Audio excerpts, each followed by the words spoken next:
नमस्ते बाल मित्रों। होम लर्निंग कार्यक्रम में आज के दिन आप सभी का स्वागत है। बच्चों, पिछले भाग में हमने बहुत ही सुंदर प्रार्थना काव्य का श्रवण किया, उसकी समझ प्राप्त की और अभ्यास के 2 प्रश्नों के बारे में समझ प्राप्त की। आज हम इतनी शक्ति हमें देना दाता प्रार्थना काव्य के अभ्यास के तीसरे प्रश्न की ओर आगे बढ़ेंगे।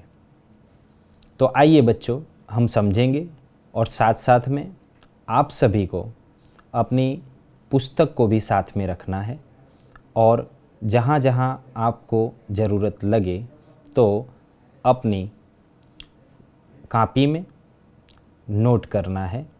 हम अभ्यास के प्रश्न क्रम 3 की ओर चलते हैं। देखिए, तो बच्चों आपको स्क्रीन पर दिखाई दे रहा होगा प्रश्न क्रम 3, निम्नलिखित विषय के बारे में अपने विचार व्यक्त करते हुए चर्चा कीजिए। देखिए बच्चों, यहाँ पर एक विषय आप पढ़ पा रहे होंगे, बारिश होनी चाहिए या नहीं। अब आपको सोचना है कि बारिश है वह होनी चाहिए या नहीं होनी चाहिए, और अगर बारिश होती है तो उससे क्या क्या अच्छी बातें होती हैं और क्या क्या बुरी बातें होती हैं। सोचिए। जी हाँ, तो बच्चों आपने अपने मन में कुछ सोचा होगा। देखिए, यहाँ पर कुछ मुद्दे पुस्तक में दिए गए हैं जिसमें बारिश होनी चाहिए या नहीं होनी चाहिए। यहाँ पर एक मुद्दा दिया गया है, बारिश होने से धरती हरी भरी बनती है और खेत में अच्छी फसल होती है। तो बच्चों, बारिश होने से और क्या क्या होता है इसके बारे में आपको अपनी कॉपी में लिखना है। उसी प्रकार से एक दूसरा वाक्य दिया गया है, बारिश होने से कीचड़ होता है, गंदगी फैलती है। तो देखिए, यहाँ पर कुछ बारिश के नुकसान भी बताए गए हैं कि बारिश जब ज़्यादा गिरती है तो कीचड़ हो जाता है। कभी कभी कीचड़ में लोग फिसल के गिर भी जाते हैं और कभी कभी गंदगी भी फैलती हमें दिखाई देती है। तो इस प्रकार से बच्चों, बरसात जो है उसके लाभ क्या हैं, हानि क्या है, इसके बारे में आपको विस्तार से अपनी कॉपी में लिखना है और आपके अभिभावकों, आपके मित्र, आपके भाई बहन से भी इस बारे में चर्चा करनी है कि बारिश होनी चाहिए या नहीं होनी चाहिए, और अगर होनी चाहिए तो क्यों होनी चाहिए, और अगर नहीं होनी चाहिए तो क्यों नहीं होनी चाहिए, और अगर बरसात नहीं होगी तो क्या होगा, और बरसात अधिक होगी तो क्या होगा। इसके बारे में भी आपको अपने मित्रों से, अपने अभिभावकों से, अपने भाई बहन से चर्चा करनी है। ठीक है बच्चों, तो इस प्रकार से प्रश्न 3 के बारे में हमने जानकारी प्राप्त की। अब आगे प्रश्न 4 हम देखेंगे। देखिए, उदाहरण के अनुसार विशेषणों का उपयोग करके वाक्य बनाइए। तो बच्चों, यहाँ पर विशेषण का उपयोग करके हमें अलग अलग वाक्य बनाने हैं। यहाँ पर विशेषण दिए गए हैं, उसके अनुसंधान में आपको अलग अलग वाक्य बनाकर अपनी कॉपी में लिखना है। उदाहरण देखिए, कुछ कपड़े गंदे हैं। यहाँ पर कुछ जो है वह एक विशेषण है और उस विशेषण का उपयोग करके एक वाक्य दिया गया है। उसी प्रकार से पहला जो विशेषण है वह है सुंदर। सुंदर विशेषण का उपयोग करके हम यहाँ पर एक वाक्य बनाएंगे। देखिए, वह वाक्य पुस्तक सुंदर है। तो यहाँ पर पुस्तक की विशेषता यह है कि वह सुंदर है। दूसरा विशेषण देखिए, चार। अब चार विशेषण का उपयोग करके आप सोचिए कौन सा वाक्य बनेगा। जी हाँ, देखिए, गाय के चार पैर होते हैं। आप सभी ने देखा होगा गाय के चार पैर होते हैं। तो यहाँ पर चार विशेषण का उपयोग करके हमने एक वाक्य देखा। उसका विशेषण यहाँ पर दिया गया है।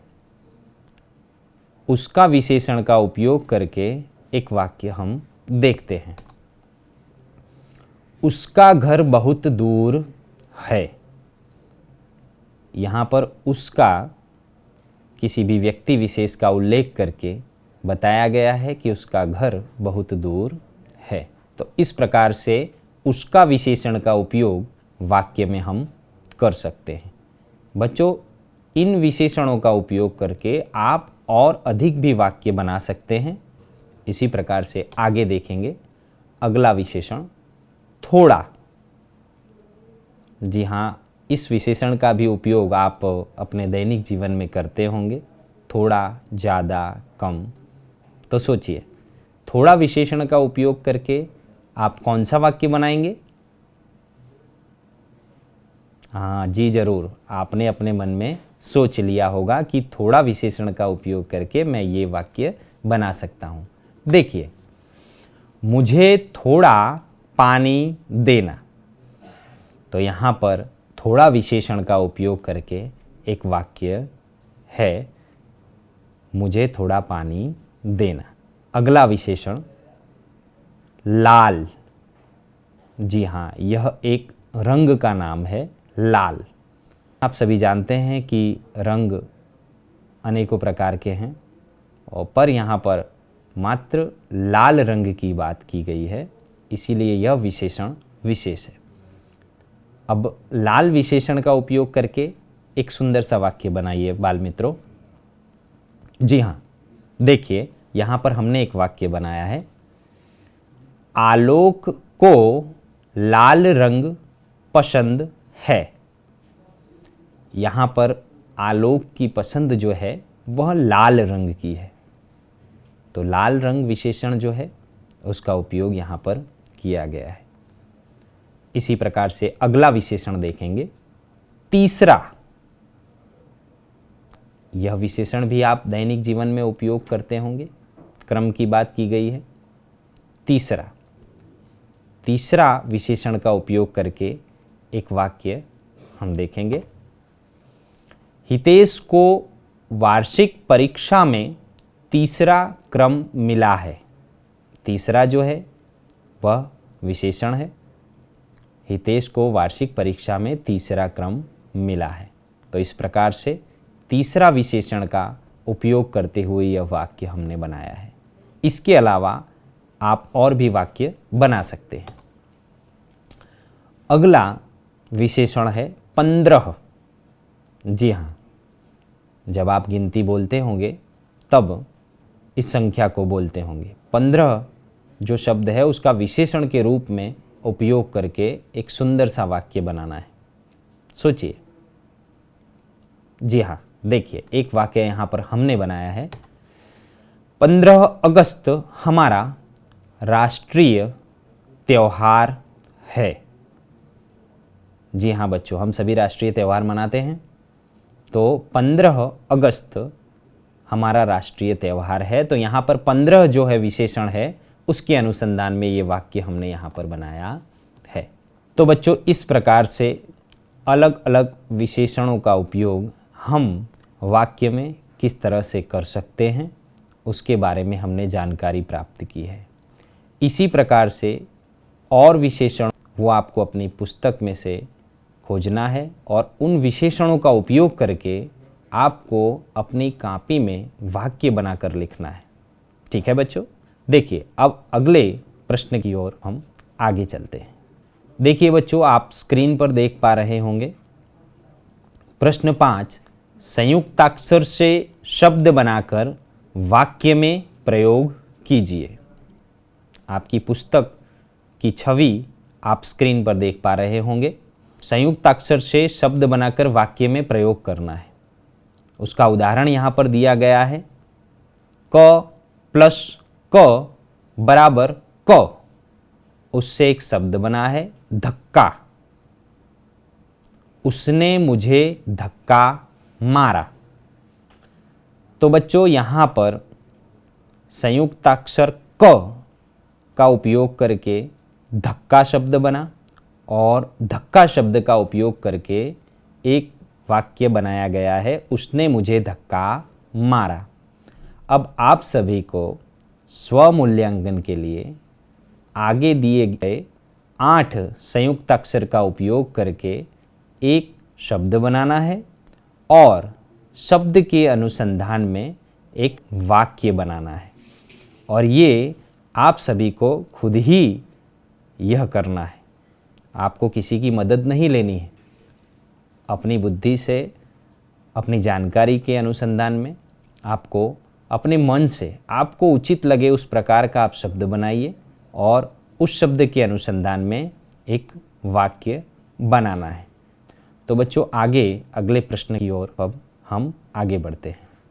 बच्चों देखिए, अगला प्रश्न 6, इस काव्य को टेप रिकॉर्डर के माध्यम से अपनी कक्षा में सुनिए। वर्तमान परिस्थिति के अनुसार शायद अभी यह शक्य न हो, इसलिए हम सभी को अपने मोबाइल के माध्यम से अपने घर पे इस काव्य को सुनने का पूरा प्रयत्न करना है। तो इस प्रकार से हमने इस इकाई के अभ्यास के सभी प्रश्नों का बच्चों अध्ययन किया है। अब हम स्वाध्याय कार्य की ओर आगे बढ़ेंगे। तो स्वाध्याय के सबसे पहले प्रश्न पर हम जाएंगे। प्रश्न क्रम 1, निम्नलिखित प्रश्नों के उत्तर लिखिए। यहाँ पर अलग अलग प्रश्न दिए गए हैं। प्रार्थना काव्य के अनुसंधान में आप सभी को प्रश्नों के उत्तर लिखने हैं। बच्चों पहला प्रश्न है यहाँ पर, हमें कैसे रास्ते पर चलना चाहिए, क्यों? बच्चों आप सभी ने काव्य में सुना और समझा। काव्य की पंक्ति, हम चले नेक रास्ते पे हमसे भूल कर भी कोई भूल हो ना। तो यहाँ पर कवि कहना चाहते हैं कि हमें नेक रास्ते पर चलना चाहिए ताकि हमसे भूल कर भी कोई भूल हो ना, कि गलती से भी हम कोई गलती न करें।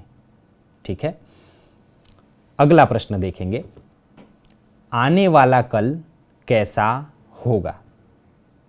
सोचिए, काव्य पंक्ति है, कल जो गुजरा है फिर से न गुजरे, आने वाला वो कल ऐसा होना। अर्थात कल जो गुजरा है, आने वाला कल उसके जैसा ना हो। अर्थात कल जो हमने तकलीफ़ सहन की है वो आने वाले कल में हमें देखने न मिले, उसकी बजाय आने वाला कल अत्यंत सुंदर हो, अच्छा हो, खुशी देने वाला हो। इस प्रकार से आने वाला कल हो, ऐसी हम ईश्वर से प्रार्थना करते हैं। तीसरा प्रश्न देखेंगे, हम ईश्वर से कैसी ज़िंदगी की कामना करते हैं? हर बुराई से बचते रहें हम, जितनी भी दे भली ज़िंदगी दे। अर्थात हर बुराई से हम दूर रहें और हमारी जितनी भी ज़िंदगी हो वह भली हो, अच्छी हो। कवि श्री हमें ये कहना चाहते हैं। अगले प्रश्न की ओर हम देखेंगे, हमारे मन में कैसी भावना नहीं होनी चाहिए? इसका उत्तर हम देखेंगे, बैर होना किसी का किसी से, भावना मन में बदले की होना। अर्थात हमारा किसी से बैर ना हो, मन में किसी प्रकार की बैर भावना ना हो, किसी के प्रति हमारे गलत विचार ना हो। अर्थात हमारे जीवन में दूसरों के प्रति अच्छी भावना होनी चाहिए। अगले प्रश्न की ओर हम जाएंगे, हमें किसके बारे में सोचना चाहिए? इसका उत्तर हम देखेंगे बच्चों, हम न सोचें हमें क्या मिला है, हम ये सोचें किया क्या है अर्पण। तो बच्चों हमें ये सोचना है कि हमने क्या अर्पण किया है। हम न सोचें कि हमें क्या मिला है, अर्थात हमें क्या मिला है क्या नहीं मिला है, ये सब सोचे बिना हमें अक्सर ये सोचना चाहिए कि हम दूसरे को क्या अर्पण कर सकते हैं, क्या दे सकते हैं। अगले प्रश्न की ओर आगे बढ़ेंगे। हमारा मन पावन कैसे बनेगा? फूल खुशियों के बांटे सभी को, सबका जीवन ही बन जाए मधुबन। अर्थात यहाँ पर कविश्री कहना चाहते हैं कि फूल खुशियों के बांटे सभी को, सबका जीवन ही बन जाए मधुबन। तो सभी का जीवन मधुबन तब बन पाएगा जब हम किसी को खुशी देंगे, अर्थात किसी के जीवन को पावन करने के लिए उसे हमें खुशी देनी होगी। अगले प्रश्न की ओर आगे बढ़ेंगे। कविता में कैसा जल बहाने की प्रार्थना की गई है, क्यों? कविता में करुणा रूपी जल बहाने की प्रार्थना की गई है। करुणा अर्थात दया।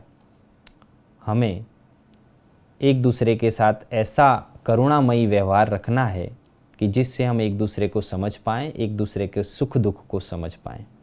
तो करुणा रूपी जल बहाने की बात इस प्रार्थना काव्य में की गई है। तो बच्चों अगले प्रश्न की ओर आगे बढ़ेंगे। किसकी रचना का अंत नहीं होना चाहिए? तो इसके उत्तर में हम लिख सकते हैं कि ईश्वर की रचना का अंत नहीं होना चाहिए।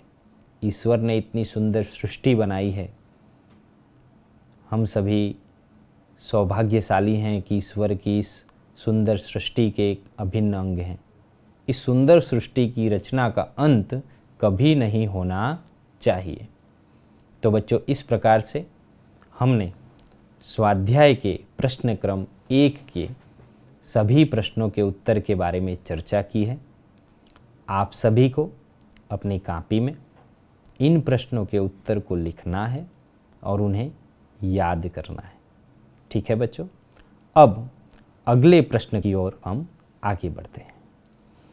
बच्चों आप स्क्रीन पर देख पा रहे होंगे प्रश्न क्रम 2, उदाहरण के अनुसार समान तुक वाले तुकांत शब्द लिखिए।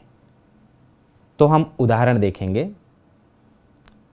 लड़ाई, उतराई, कमाई, बुनाई, धुलाई, पढ़ाई आदि। बाल मित्रों आप यहाँ पर देख पा रहे हैं कि लड़ाई शब्द में ई प्रत्यय लगा हुआ है और उसी प्रकार से अन्य जो शब्द समान तुक वाले हैं उन शब्द के अंत में भी ई प्रत्यय लगा हुआ है, अर्थात अंत के सभी प्रत्यय आपको एक समान दिखाई दे रहे। तो इन्हें हम समान तुक वाले तुकांत शब्द कह सकते हैं। तो बच्चों यहाँ पर और शब्द हैं जिनके जैसे समान प्रास वाले या समान प्रत्यय वाले और शब्द हम बनाएंगे। तो देखिए, लताएं, आपकी पुस्तक में और स्क्रीन पे भी आप देख पाएंगे लताएं। लताएं शब्द के समान तुक वाले और कौन कौन से शब्द बनाए जा सकते हैं? जी हाँ, देखिए यहाँ पर कुछ शब्द हैं। हवाएं, घटाएं, दुआएं आदि और अनेकों शब्द हम बना सकते हैं। आप लोगों को इन शब्दों को अपनी कॉपी में लिखना है और इसके अलावा और शब्द को भी आप अपनी कॉपी में लिख सकते हैं। अगला शब्द देखेंगे, सुंदरता। जी हाँ, सुंदरता शब्द का समान तुक वाले और कौन कौन से शब्द बनाए जा सकते हैं? कायरता, मानवता, लोलुपता आदि। इस प्रकार से ता प्रत्यय आपको हर शब्द के अंत में दिखाई दे रहा है। तो ये समान तुक वाले शब्द हैं।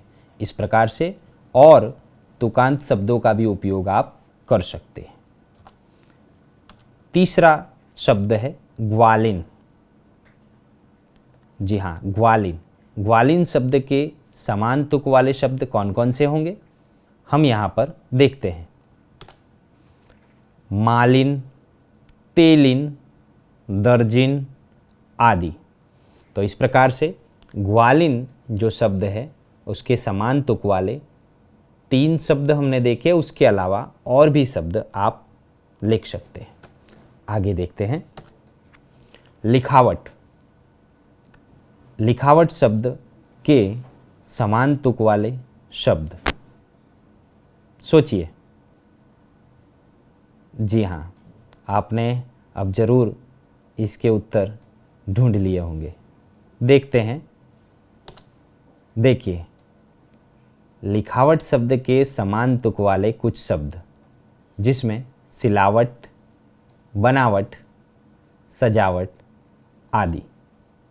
शायद आप सभी ने इनमें से कोई शब्द जरूर मन में सोचे होंगे। जी हाँ, अगला शब्द हम देखेंगे सुनकर।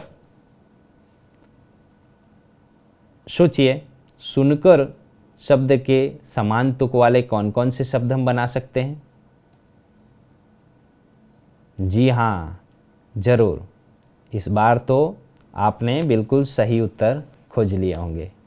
जी हाँ, लिखकर, चढ़कर, सहकर आदि।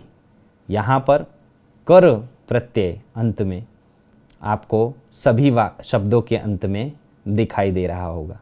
तो ये सभी समान तुक वाले तुकांत शब्द हैं। इसके बाद अगला शब्द देखिए, चिड़िया। जी हाँ, सोचिए, इनके समान तुक वाले और कौन कौन से शब्द बनेंगे। चूड़ियाँ, गुड़ियाँ, पुड़ियाँ आदि। तो बच्चों, इस प्रकार से समान तुक वाले, समान प्रास वाले तुकांत शब्दों के बारे में हमने सीखा।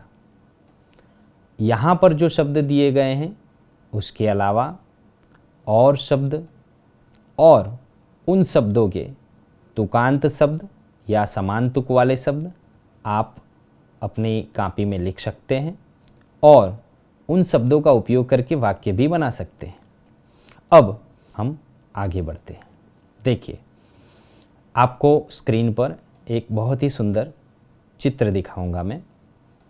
आपको उस चित्र का निरीक्षण करना है, अवलोकन करना है कि वह चित्र कहाँ का है, चित्र में क्या क्या आपको दिखाई दे रहा है, उस चित्र की विशेषता क्या है और उस चित्र के बारे में आप कितनी ज़्यादा जानकारी अपनी कॉपी में लिख सकते हैं, वो आपको सोचना है और लिखना है।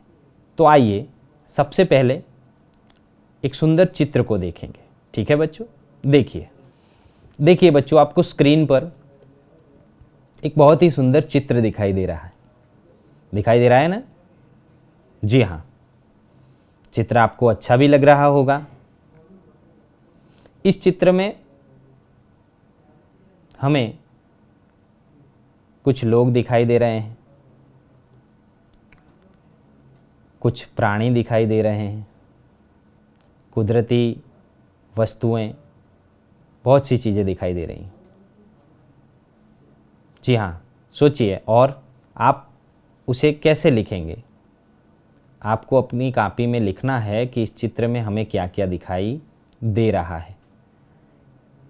मैं आपको कुछ चीज़ें बताना चाहूँगा कि इस चित्र में मछलियाँ हैं, इस चित्र में एक शेर है, एक हिप्पोपोटेमस भी है, इस चित्र में एक मगर भी दिखाई दे रहा है।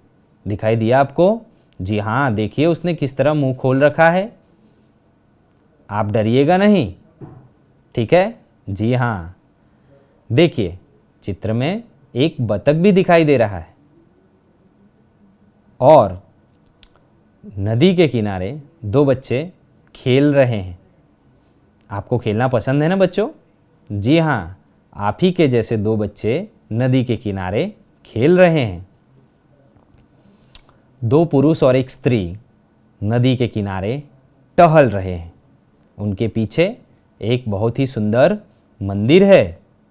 मंदिर के ऊपर की ध्वजा लहरा रही है और मंदिर के पीछे बहुत ही सारे पेड़ दिखाई दे रहे हैं हमें, और पेड़ के पीछे बड़े बड़े पर्वत दिखाई दे रहे हैं, और आसमान में बादल भी हैं।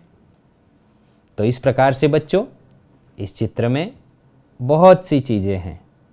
आप सभी को इस चित्र में जो जो दिखाई दिया आपको याद करके अपनी कॉपी में लिखना है। तो बच्चों, यहाँ पर एक सुंदर चित्र हमने देखा। इसी प्रकार का एक चित्र हमारी पुस्तक में दिया गया है, और उस चित्र में आपको क्या क्या दिखाई दे रहा है वो आपको अपनी कॉपी में लिखना है। तो बच्चों, आज इस प्रकार से इतनी शक्ति हमें देना दाता प्रार्थना काव्य का दूसरा भाग हमने देखा। इसमें अभ्यास के प्रश्न, स्वाध्याय के प्रश्नों के उत्तर, समान तुक वाले शब्द, चित्र का वर्णन और ढेर सारी चीज़ें हमने सीखी। आपको घर पर रहकर अपनी पुस्तक में स्वाध्याय कार्य करना है, और अगर ज़रूरत हो तो अपनी अभिभावकों की मदद भी लेना है। अपेक्षा करता हूँ आप सभी को आज के दिन बहुत सी चीज़ें सीखने मिली होंगी। आप सभी का खूब खूब धन्यवाद, आभार।